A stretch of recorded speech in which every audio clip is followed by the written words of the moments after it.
President said earlier this week that he thought that it was like Britain's Trump is how he referred to Prime Minister Johnson. Well, it's early in his. But do you see the similarities? There are some similarities. What are they? I think they're strong personalities. I think they're able to define complex problems in ways that all of us can understand. I think that he looks pragmatic and decisive in the way he's put himself together, the way he campaigned, and the way he's put his cabinet together. And I saw when he was Foreign Secretary as well, behind the scenes maybe, but I saw how effective he was. Is there anything you'll miss about your communication relationship with Prime Minister May? You have to respect Prime Minister May and the type of person she was. And she tried her hardest, I guarantee. That was my impression. I thought she represented the country well in terms of in a number of factors. But she didn't get the job done. And so now this is what happens in politics. You move on to another. Yes. We learned what our man in Washington thought of your president. What did their man in London think of our former or new Prime Minister, Ambassador?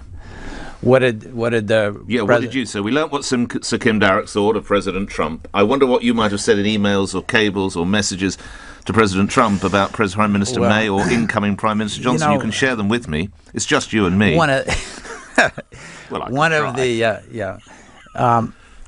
Leaks are not a good thing on any side, and so I knew Sir Kim and know Sir Kim, and I wish him the best going forward. Is he a good bloke? He is. He is a good bloke. And what would you say to his language, though, his use of words, such as dysfunctional? Well, I obviously don't agree with any of that, because I wouldn't be doing this job if I didn't have the ultimate respect for our president, because I could do a lot of other things. So I disagree with all that. And as I said, leaks are very, very destructive. How correct, appropriate is it that ambassadors use that kind of language? And do you?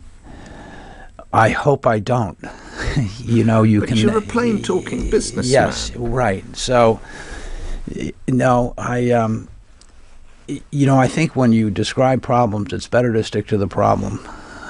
Generally. So you've never written in a disobliging way. You might have written in a disobliging way about the situation in the UK, but not about the personnel. I try to limit myself to the situation and